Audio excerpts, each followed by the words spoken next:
Now turn to Section 1. Section 1. You will hear a customer phoning a company representative to complain about her new purchase. First, you have some time to look at questions 1 to 5.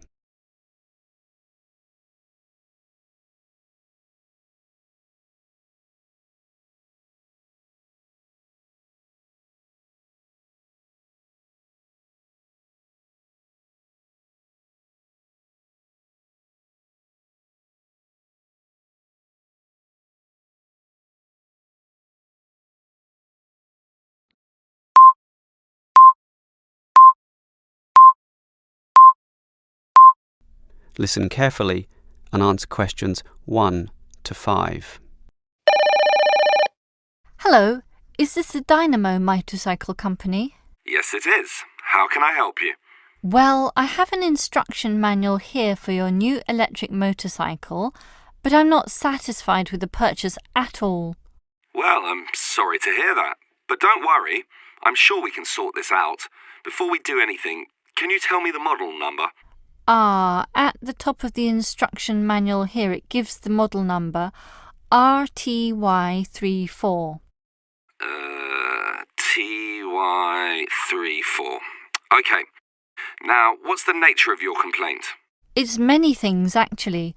The biggest problem is that you say in your manual that the battery will take the motorcycle 30 kilometres. That's right. Well, it's lucky to take me 8. The battery is usually flat by then, often leaving me stuck at the side of the road. Are you sure you're charging it correctly? I'm fairly sure. I follow all the instructions and plug it in for a long time.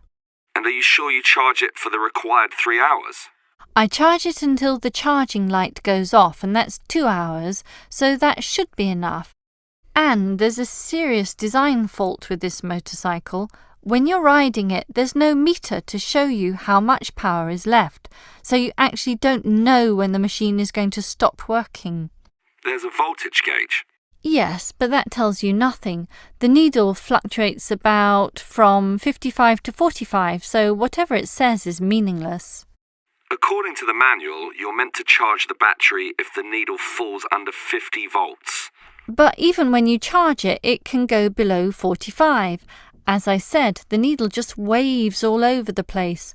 The result is that I'm always worried that the bike will leave me stranded in the middle of nowhere. Well, I'm sorry about that. Sure, but what are you going to do about it? Unfortunately, we don't have a refund policy, but if you take the bike to one of our shops, our mechanics will look at it. Perhaps there's a problem that we can fix. The gauge, for example. The other problem is the battery. I actually weighed it, and it's almost 6 kilograms, yet you say in your manual that it weighs only 3. I can barely pick the thing up, so it's not 3 kilograms at all. Maybe you purchased the wrong model by mistake. I doubt that very much. Basically, I think I've been defrauded, and I'd like to know what you're going to do about it. All right, I'll put you through to our complaints department. Before you hear the rest of the conversation, you have some time to look at questions 6 to 10.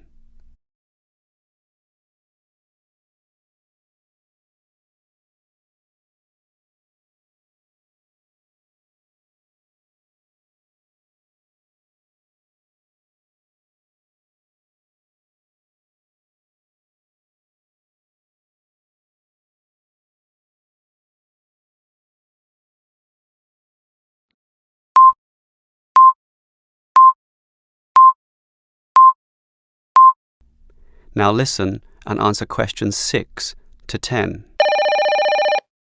Hello? Complaints department here.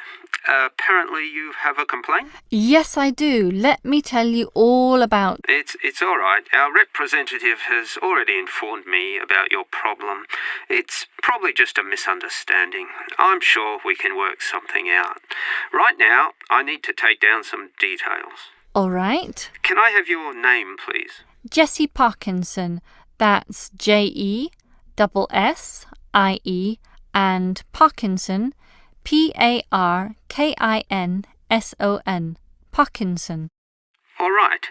What shall we list this complaint under? Parts, service, or performance? Well, the meter isn't accurate at all, so that's parts, isn't it?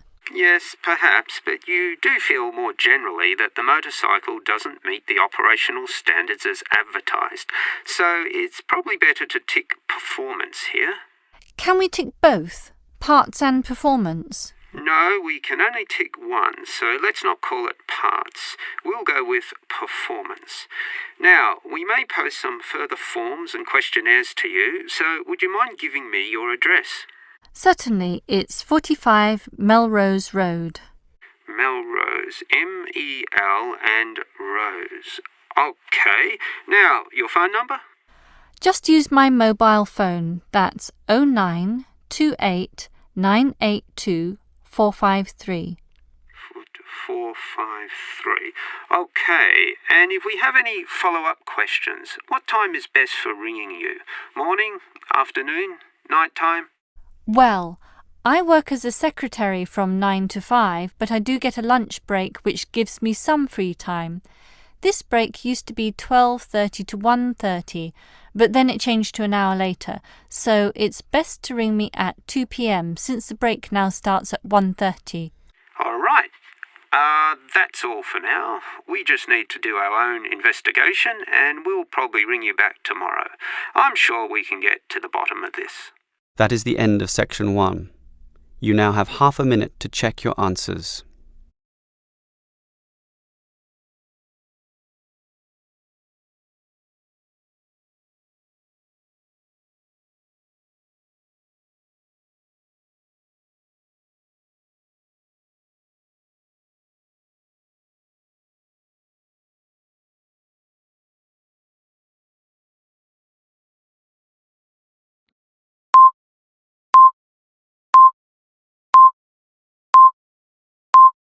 Now turn to section 2. Section 2. You will hear a student union officer explaining about the union's functions and services to a group of new university students. First, you have some time to look at questions 11 to 15.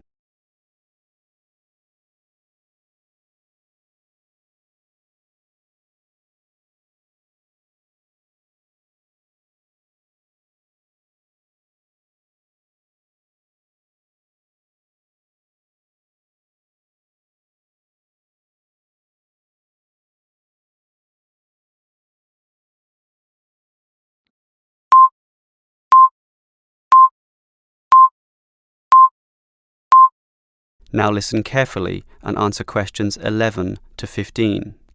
Hello everyone. Now, here you all are, new university students. And the first question you probably have is, what is a student union? Another question is, do I have to join?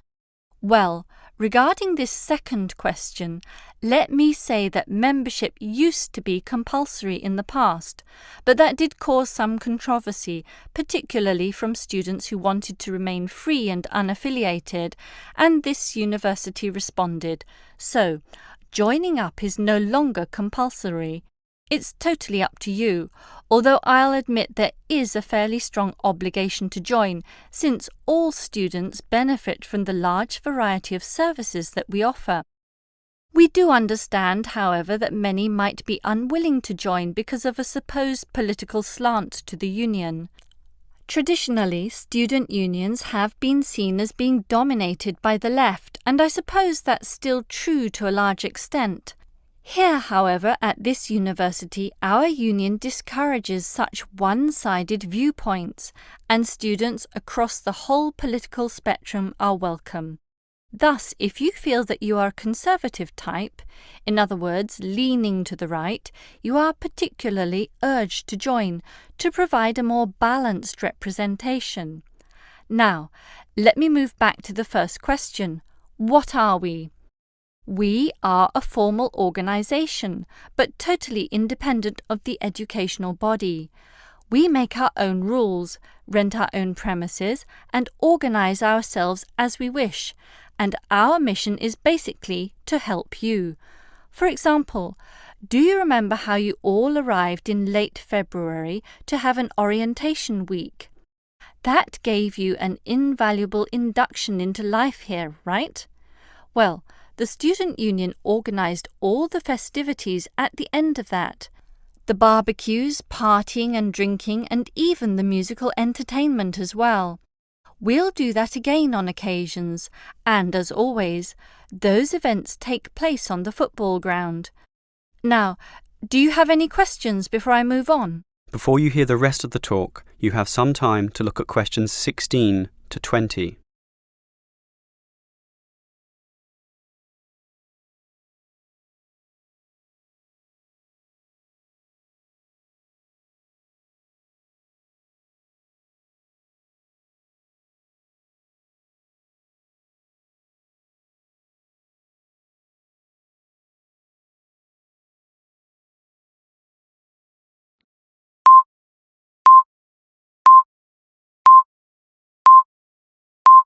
Now listen and answer questions 16 to 20. Now, let me tell you more about the student union and its basic functions. In general, there are three: social, organisational, and representational. Let's look at the first one. Basically, the union provides many social outlets for you to relax and have a better life at university. If you go to our union office, you'll find a list of the many clubs and societies we have, where you can make many friends with people who share a common interest. So, after class, sit with them in the cafeteria and discuss whatever takes your fancy. We also maintain sporting facilities and even our own gym, allowing you to relieve some of that pressure and worry after a particularly hard session in the classroom. And we have some small shops and other places where you can buy clothes and sporting gear, in other words, some retail outlets. And if you flash your student union card, you'll get up to 20% discount at the bookshop. But unfortunately, there are no discounts at the union cafeteria. Sorry, no cheap cappuccinos. Finally, there's a student union newspaper, and you're welcome to contribute or put in advertisements if you're buying and selling goods or textbooks. You can also place notices of a more personal nature on the notice board of the union office itself. All right, let's move on to our more serious functions, which are helping you get through life here, as well as representing you in times of trouble. Regarding the second issue, if you have a problem or a grievance, or if you feel under pressure or depressed for reasons both inside and outside the university, for example, perhaps a dispute with your landlord or the people in your local gym, then come to us. We have a range of counsellors and helpers, and even some lawyers, who you can meet in the conference room. So just sip a cup of tea or coffee with them and tell them your troubles, and they'll be all ears. Basically, there's every reason to join the student union, since whatever you need, whether it be social or representational, we will help you. That is the end of section 2. You now have half a minute to check your answers.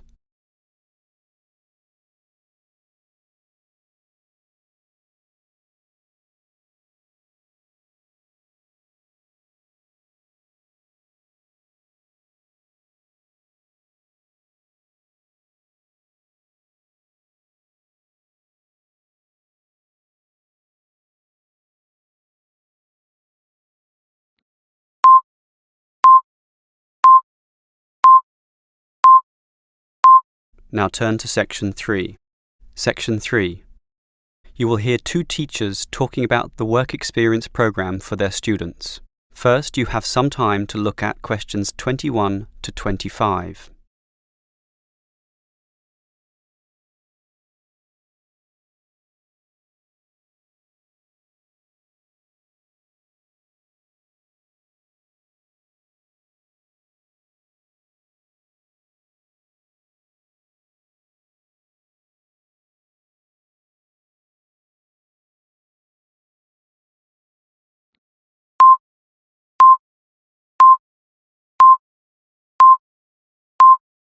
Now listen carefully and answer questions 21 to 25.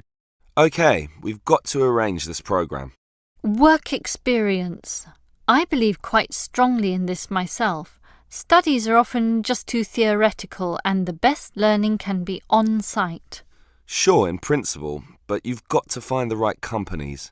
For business students, it's so easy with all the commercial enterprises around here, but for our lot of engineering students, it's not so easy at all.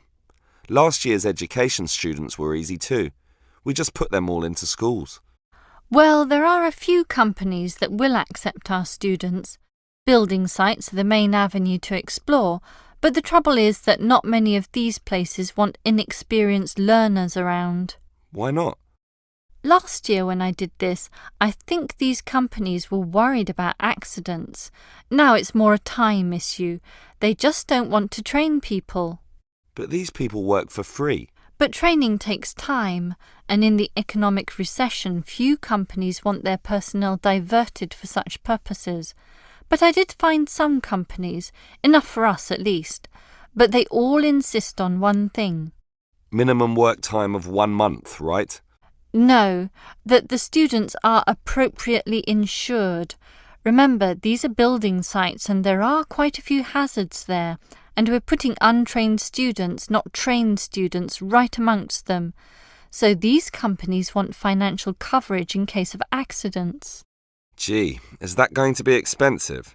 Yes, I'm afraid so, since we live in quite a litigious society. Consequently, insurance rates are sky high, almost unaffordable. I see. Can our budget meet this? Last year we couldn't pay for the programme. This year we can, since we have fewer students to deal with, but we'll nevertheless have to cut corners in certain areas. I never like it when that happens. Neither do I. In which areas do we need to economise? Well, the payment to students is not going to change. After all, they won't do this work unless they can get some money. We'll also continue to subsidise their travel as we did last year. Last year we gave them a completion bonus too. It was a big success. Made them go through the whole month. But not this year. We'll impress upon the students that possible failure could result if they don't finish the whole term. OK, I trust that will work. Before you hear the rest of the conversation, you have some time to look at questions 26 to 30.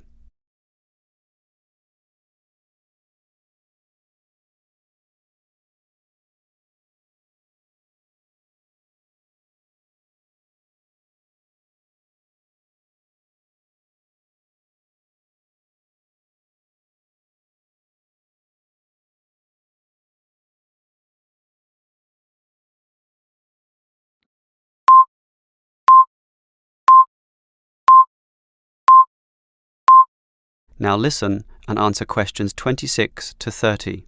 The most important issue for me about this work experience programme is which companies are getting involved, and that was your job. What companies did you find? Right, 4 companies are prepared to help out. Hepplewhite Distilleries, AJ & Sons Engineering, Johnson Demolition, and Sansoni Security. How many students can they take? Hepplewhite can take 6. 6? Sorry, 5. It's limited at the moment by the winter, since beer drinking is lower around this time. As for AJ & Sons, that would be 7. Last year it was 17. Not this year, I'm afraid. The other 2 places are 6 and 6, which makes up everyone, 24 of them. Right. What about starting dates? That's the problem. They cannot all start and finish on the same date, which makes this a little hard to dovetail with the academic semester. Hepplewhite can accept its cohort around August 15th. AJ are a little later, starting 5 days later, in fact. The 20th? Actually, the 21st is what they said. And the other 2? The demolition company can start earlier, the start of the month, the 1st, and the security firm will start 3 days later on the 4th. OK, that sounds good. And will all our students work for 1 month? Well, remember, it doesn't have to be a full month, but just long enough to meet syllabus requirements. So, how long is Hepplewhite going to use these students? They said 3 weeks, maybe 4 weeks if we want it. We want it. Tell them the longer option is necessary. Sure. I think they'll accept that. The students will probably buy some of their product, which will make the owners happy. As for the engineering company, it's giving 24 days. That's fine. And the demolition company? They're saying 2 weeks, 14 days. Impossible. The students can't complete their projects in such a short time. You'll have to be stronger. Tell them minimum 18 days. All right. The owner seems reasonable. He'll probably accommodate us if I throw in a few incentives. That leaves the security company, which is offering... Let me guess. 3 weeks, 21 days. Almost 22. Ha! I was close with my guess of 21. Just 1 day off. That is the end of section 3. You now have half a minute to check your answers.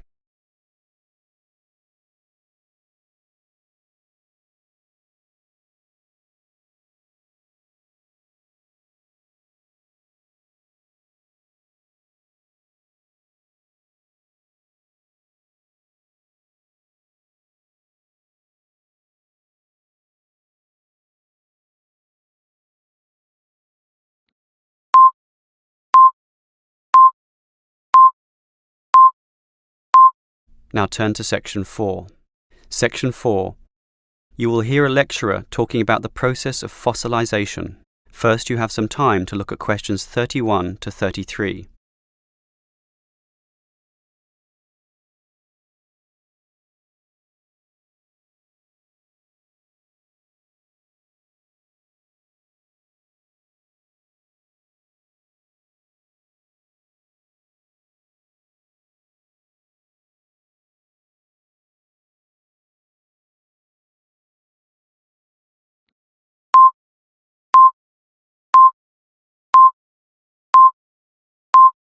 Now listen carefully and answer questions 31 to 33. The foremost exhibition in any great natural history museum is almost invariably a skeleton of a large dinosaur, often the famous Tyrannosaurus rex, or T-Rex as it's usually known. Thus, one would think that these skeletons are plentiful, one for each museum, and more to spare in the basement. Well, here's an interesting fact. Almost every one of those T-Rex skeletons are just copies of the original fossils, and we only have 20 sets of these in the whole world. And the most complete is still missing 1/5 of its bones, and the rest are missing a lot more. And given that these dinosaurs once numbered in the thousands and existed on this earth for perhaps 3 million years, you can realize an obvious fact. Fossilization is actually an extremely rare occurrence. Fossilization can only occur when, after an animal dies, it is buried in soft mud or silt relatively quickly, before the body completely rots or is torn to pieces by scavengers. Given this fact, the overwhelming majority of fossils are in marine sediment, where former marine life sank to the sea bottom, where sediment was being continually deposited.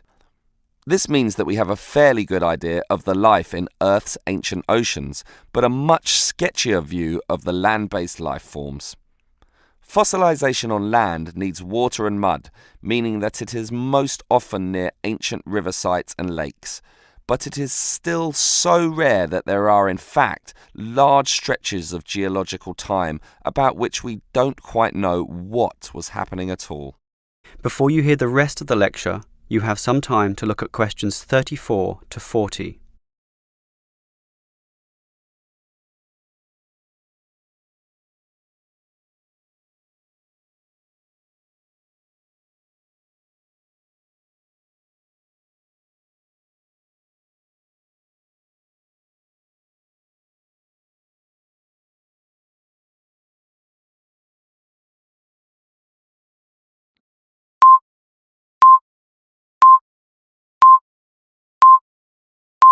Now listen and answer questions 34 to 40. So, given that fossilization is so rare, the natural question is, what can increase its odds? Well, fossilization mostly occurs with organisms which meet 3 basic criteria. 1, they must have hard body parts, for example, shells, plates, bones and teeth. Unfortunately, the soft parts just rot away far too quickly to be fossilized. And I say unfortunately because it is often the soft fleshy features that most interest us. An elephant's trunk, for example, would not fossilize, and from the skeleton alone, we would never know the trunk was there. The second criterion for more likely fossilization is that the organism in question must have existed in considerable numbers and be spread over a wide geographical range. This simply increases the statistical probability that one of them will one day be fossilized and hopefully found. Finally, and by the same logic, the species needs to have existed on the Earth for a long time, and the longer, the better. So, these are the three main criteria, but there are others. Being a large size, for example, helps us to notice and discover them as fossils more easily, and being a marine organism, as mentioned, helps also. Trilobites, a strange sort of ancient crab, are a perfect example. Their body structure was one of hard plates. They existed over virtually the whole world of their time and over a huge span of geological history, over 250 million years in fact, one of the longest ranges of any creature ever. Added to this, some species could grow to relatively large sizes, and they lived in the sea. Perfect. These creatures meet all the criteria, and as a result, museums all over the world are spilling over with trilobite fossils of all shapes and sizes. As far as fossils go, they are common. So, let's think about T-Rex once again. It too basically meets all the criteria that we mentioned. It has hard parts, being the bones, had some dispersion, and had been around for a long time, although it cannot compare to trilobites in this respect. However, it does have one important advantage over trilobites. It is large, very large, which means we can discover it far more easily than many other fossils. And here's another advantage. Dinosaur hunters are a dedicated and fanatical breed, continually at work in all the likely sites of the world. Basically, us human beings are fascinated by these creatures. So much that we are always searching for them, probably more than any other types of fossil, meaning that more T-Rexes will inevitably spring up in the future, and one is certainly glad for this. That is the end of section 4. You now have half a minute to check your answers.